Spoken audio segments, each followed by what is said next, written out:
Abortion happens every day. Millions of people around the world will have an abortion each year, but the majority of those people will never talk about their abortion experiences. What if millions of people broke their silence and told the truth about their lives and their choices? This is Madera in Granville, Ohio, and you're listening to the Abortion Diary podcast. These are the stories we share. I was 17 years old, and in a lusty high school relationship that was very toxic. And I didn't tell my parents that I was having sex, like I think a lot of teenagers do. My mom asked me several times, but it was more like, "You're not having sex, are you?" And of course, I'm saying, no.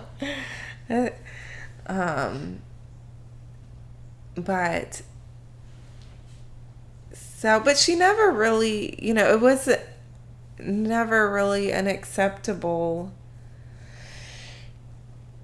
thing. It wasn't like, well, if you're having sex, let's go take you to get some birth control.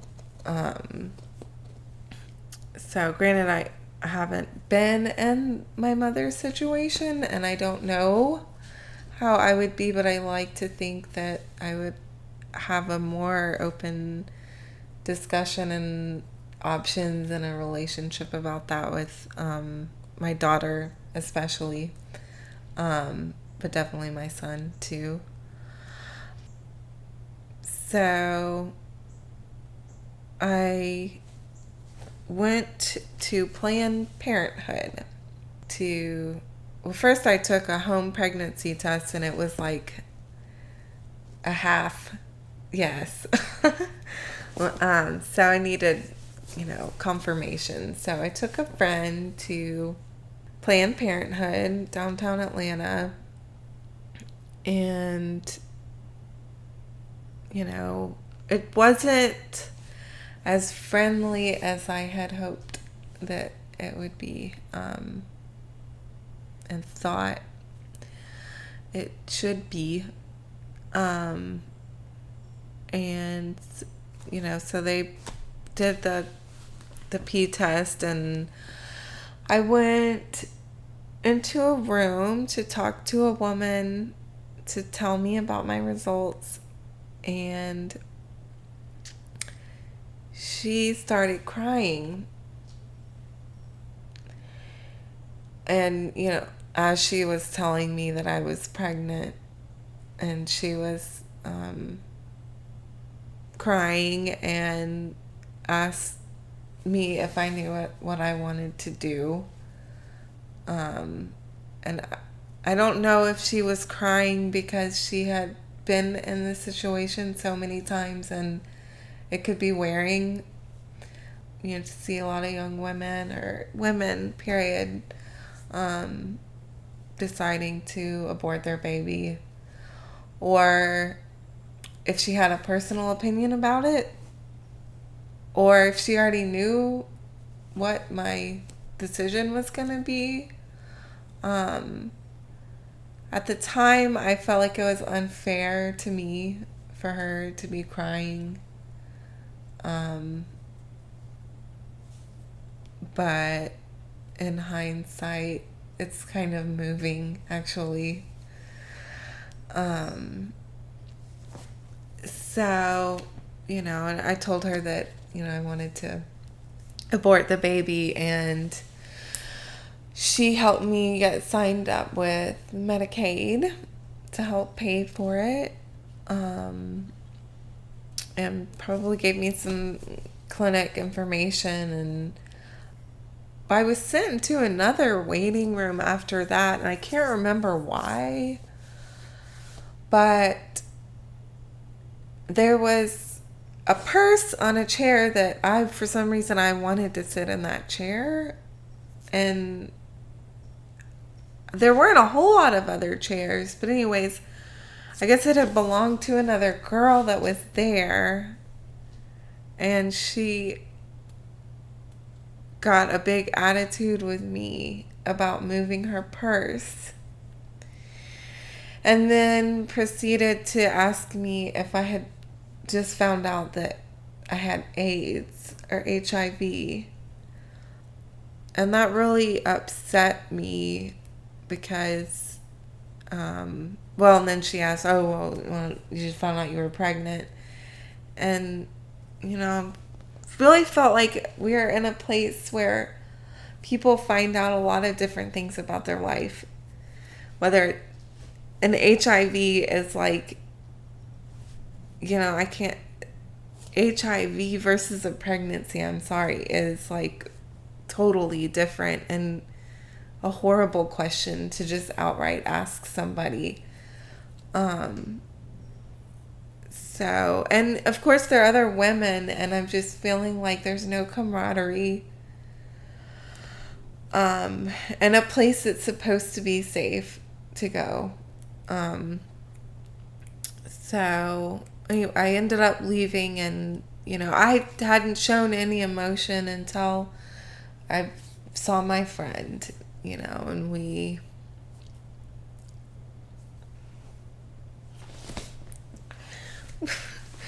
stood there and hugged and cried.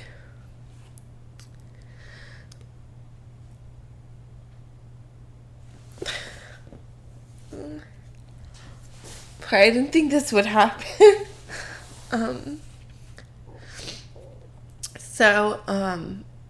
Anyways, I guess and during applying for Medicaid, they asked me if I wanted an unmarked envelope sent to my house. And of course, I was still living at home. And I had decided that was not okay to tell my parents.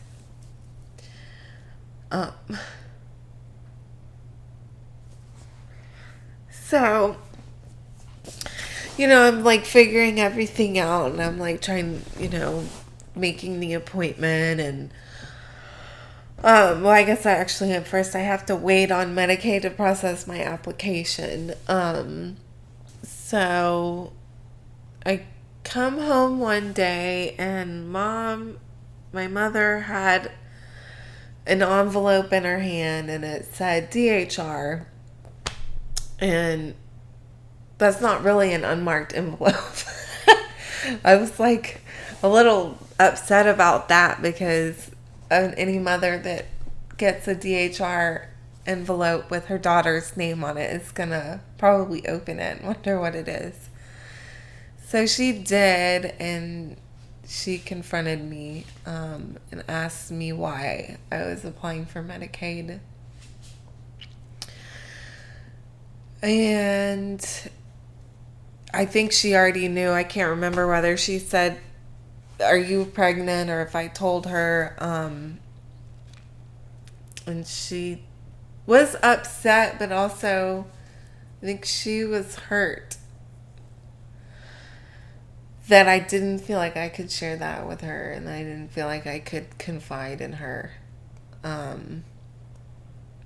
So, she asked me what I was going to do, and I said, well, I'm going to get rid of it. My words. So, and then she just immediately said, well, I want to go with you. So she went with me along with my sister and her friend, Judy, who I guess, I don't know, she just felt compelled to, she had actually given me the name of the clinic, and she just wanted to be there for moral support. So, I went to the clinic. Oh, meanwhile, I've left out my other responsible partner, who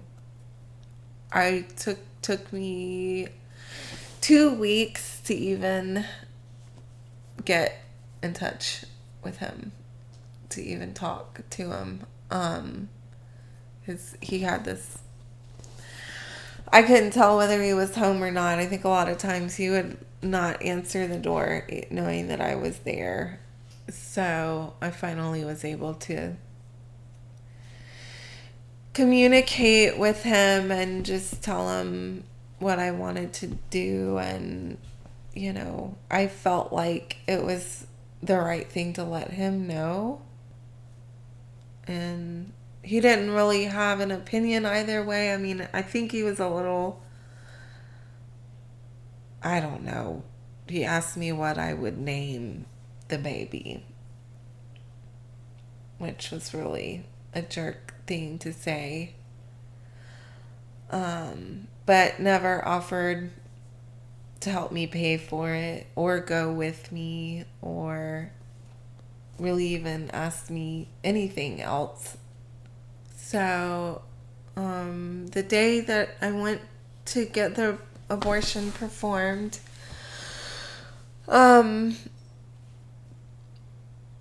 approaching the building, there was a man outside holding a sign, a protest sign.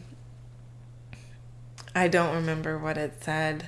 I do remember that he had sunglasses on, and I thought, how cowardly of him to make such a statement and not even be able to look anybody in the eye. And it made me mad. It made me upset.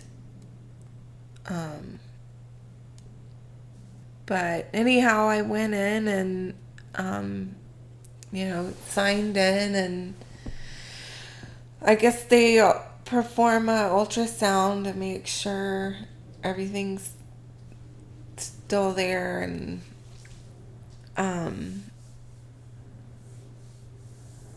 they ask you if you want to look at the baby, and I declined to look at the baby. But then they gave me the folder, which is like, the status where I am in my pregnancy and if it's healthy and stuff like that. And I'm instructed not to look in this folder that is in my lap for, probably at least an hour in the waiting room. And of course I looked at it. I don't know why they would give that folder to me. I don't know. So that made me a little sad. And it was pretty quiet in the waiting room. They had Shrek playing on the TV and nobody was really talking. I guess not, probably at the time, I guess I thought that everybody was there for an abortion. But, which, I'm sure a lot of them were, but I'm sure a lot of them were there just for routine checkups and, whatever. But in my mind, it was everybody was there and we're all in the same boat. And so they took me back, and I guess they gave me something. I don't know if it was gas or something to make me loopy, and I was conscious. And the doctor was asking me questions, normal everyday questions. There was a male doctor, which I was a little surprised at. I don't know why, because I guess I thought it was like all women. But I don't think I cared as much as I would have normally, because I was all, drugged up. And, then they just inserted the vacuum and it was over. real quick, I feel like I remember the sound, of them vacuuming the baby out, which was kind of hard. And then my mother took me home, and I went to bed, and I hadn't discussed it with my father at all, I don't think. And he got home from work and came up to give me a hug. And that was it. I guess I felt like I had the support of my family.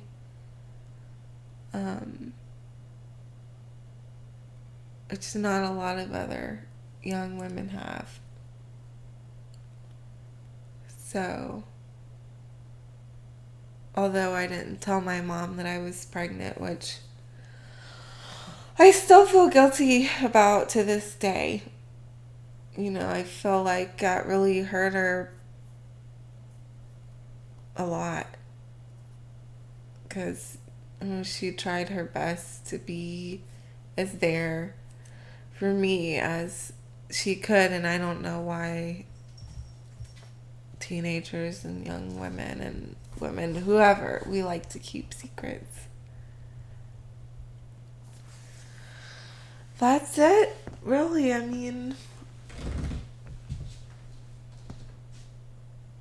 I think that's all I have to share.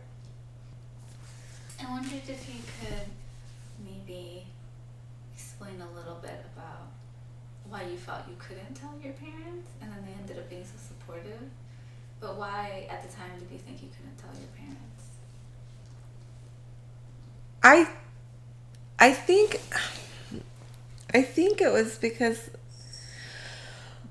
several reasons. One, because I was ashamed.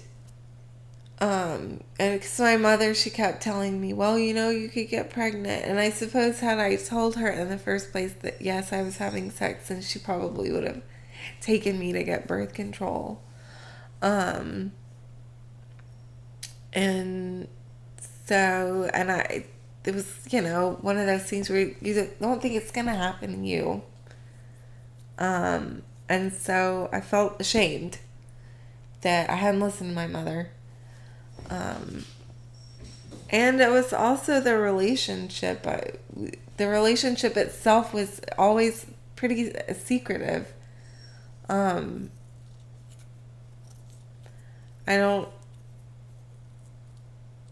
I didn't feel like it was socially acceptable for me to be with him. And he also treated me badly. So I think that, is a reflection of why I felt like I couldn't divulge that, yes, I was having sex and with this person that I'm not supposed to be having sex with, let alone having sex at all. I think that's why. Yeah. Why do you want to share your story? Because I think it's important to anything that's difficult to deal with should be talked about, and that includes abortion, and it's it is private, but it's not. The only reason why it shouldn't be so private is because it's so controversial and difficult, difficult thing to go through and difficult decision to make, for some more than others.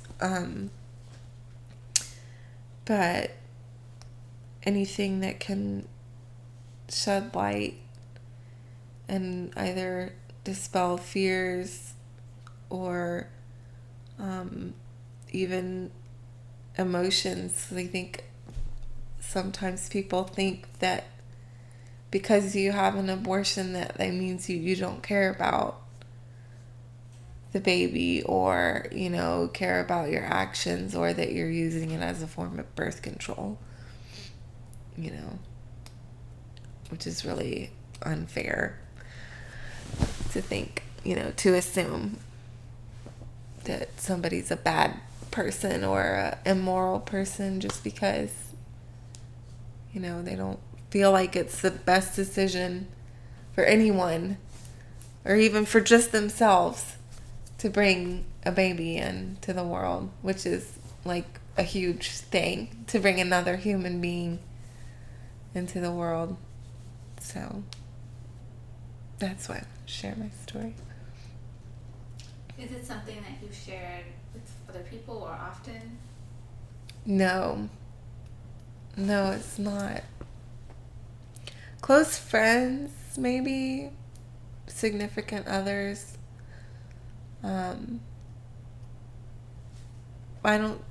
I haven't really talked in detail. No, I haven't. Why do you think that might be? Just wondered. I think it's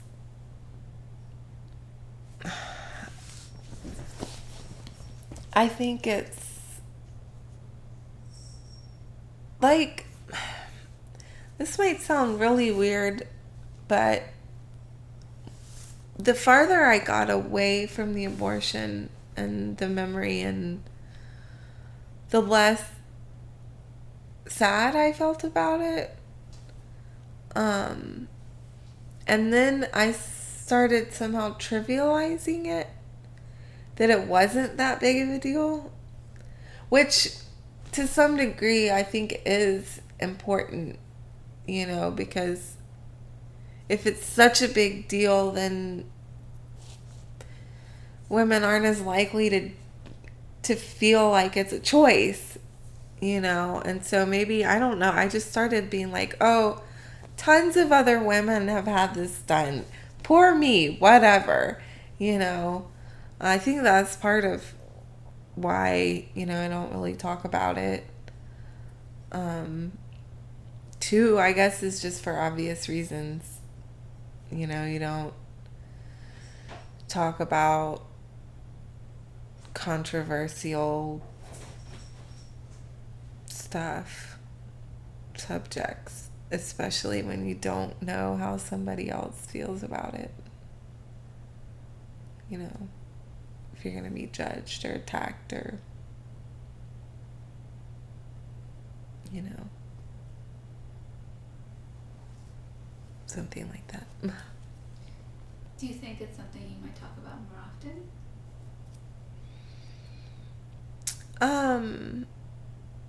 I think I would, if I ever have a daughter, or even my son, you know, when he comes of age. I think sharing the experience, and how I felt, and, you know, other, would definitely be a great idea.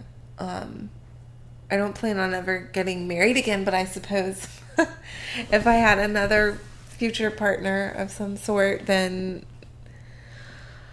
I would probably discuss it with them. Or if some, you know, if young girl came to me, or any, you know, if asked, yeah, I do. I think I would share. Mm-hmm. So how do you feel now that you've shared this story with me and in detail, and that you've talked about it right now? I feel good. Yeah, I feel like I can help somebody, anybody, one person, two people, I don't know. I just feel like it could be helpful,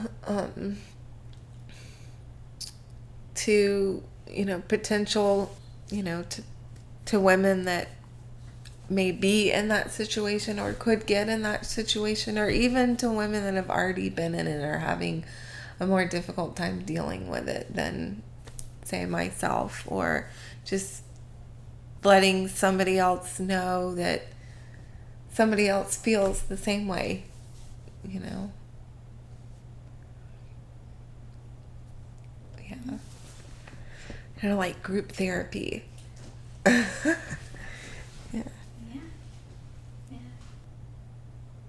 Or I think my husband and I were talking about it last night, and he was sharing with me that his sister had an abortion at 16 or 17, and then had a child, at 20 or 21, with a man that was not stable, but she decided to have the baby. And I think